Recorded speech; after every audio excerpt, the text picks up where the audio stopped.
think the scene is? Where do you think it's going from here? Which scene? Well, that's what I'm asking. What do you think's going to happen? It seems kind of at a lull right now, and maybe. Yeah, but I mean, the reason it's at a lull. Let's face it, man. When I started to be a musician, there was really no recording industry in England, and I did go around to some little labels that did record some British jazz guys, and they just said, even with Rick Laird and everyone, no, sorry, man, British jazz, I mean, can't sell it. Yeah, you know, and that was that. That was that, you know. And so when you say the Beatles really opened the door to everything, they really did. Yeah. You know, so I'm a little off the track. What were we talking about? Well, I'm the worried. Scene. I'm worried about the music business. Yeah, but the point I wanted to make was this: when that scene exploded and the pirate radio thing got going in England and exposed all the new music, the labels that were running at the time were actually looking for new ideas and new acts, you know. So you got the Crazy World of Arthur Brown and Pink Floyd and, you know, the Stones and the Beatles, and I mean, it just went on and on. It was ridiculous. What happened, I think, after Woodstock, when the big labels over here decided there was there was 500,000 people there. What happens if we sell 500,000 albums?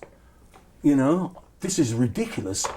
And so the age of putting all your money into the promotion to push, you know, one or two artists comes up, because if you get somebody who sells 20 million albums, you know, then what you're looking at is the best deal you could get at the time was probably $2 for the artist, in which case he makes 40 million bucks anyway. But even retail, these guys were earning $6 or $7 a shot. So you were talking like unbelievable mega bucks. Get two of those going, you can drop all the other artists off, you know, because that'll keep your company running. Big mistake. Because instead of being patrons of the arts and keeping, you know, a certain amount of people, no, they really didn't do that. And all of a sudden there's a big slump. And I think the first slump was because, obviously, when blank tape came out, and you could take one album and pass it around to your friends. It's just, well, and the people that did that more than anybody else were the jazz guys. You buy one album, and maybe 20 people would copy it. So if you were selling 100,000 units, you know, all of a sudden you're selling maybe 10 less, and so the whole thing began to kind of defeat itself. Then with the CD thing coming in, it's a new format. Yeah, it's supposed to be better. Yeah, okay, and a lot of people start to buy their old vinyl that they've worn out on CDs. And what you've got is a kind of an industry that really is catering to low-level kind of, you know, music. It's got to be easy, because we got to sell it quick. You know, they have these little get-togethers where they have a selection of people, or their reps, and they go in and they go, "What do you think of that?" 10 seconds. Everyone says, "No, don't want to put our money into that." Okay, and I mean, this is not just in the normal market. This is for jazz guys as well. And what we end up is we have you know, smooth jazz, which is, for me, kind of jazz with its nuts cut off. You know, it's great for, you know, for elevators and things like that. But you go to I played at a smooth jazz festival. I heard 3 of the bands in a row. I'm done at that point, man. They sound, you know, like no passion.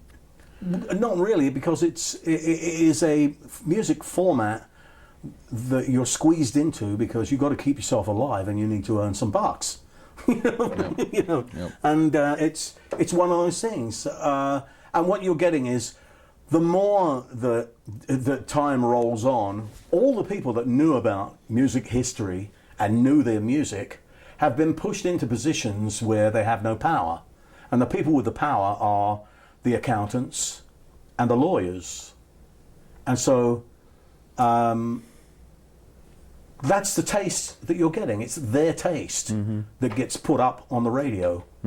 And they bought up all the whole circuit of radio stations that used to be FM stations where you had a latitude where you could play things, you know, and they have shrunk to the point where there are very few of them left.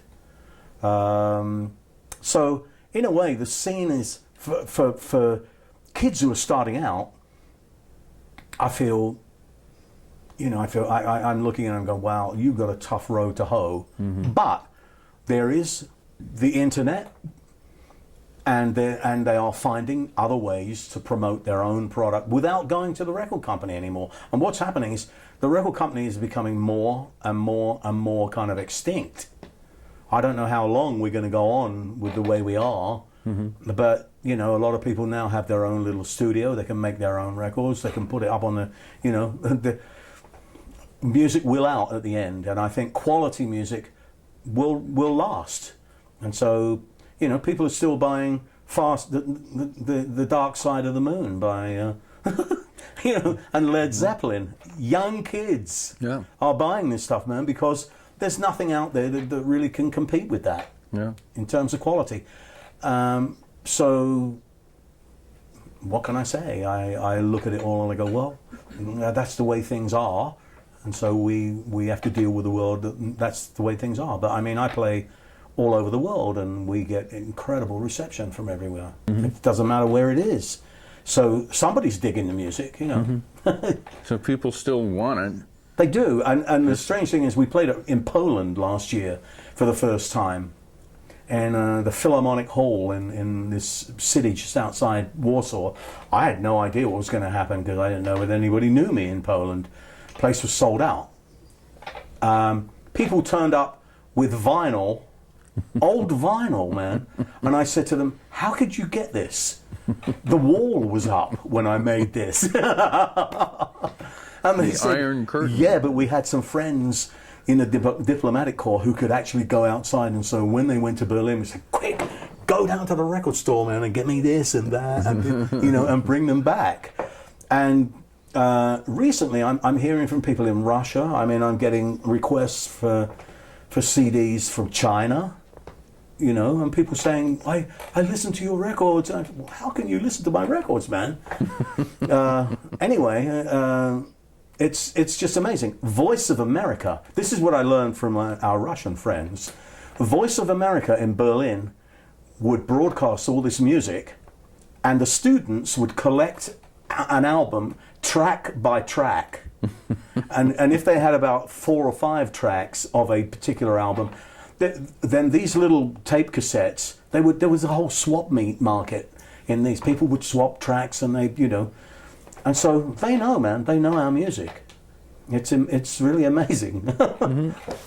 So the love of music never went anywhere. No. It's still around. It never went anywhere, and the great thing was at the end of the 60s, that suddenly the music you were making, you could go to Japan, where people didn't speak anything like, you know, English, and maybe they didn't even know English, and we couldn't speak to them, but they'd have your album under their arm, and they dressed like you did, you know. So this whole pop culture it was like a revolution that swept across the world. It did. Certainly swept away the image of the Brit in striped trousers and a bowler hat and the umbrella. You know, that went away forever. You know, Mary Quant and the Chelsea Antique Market and all those guys, man.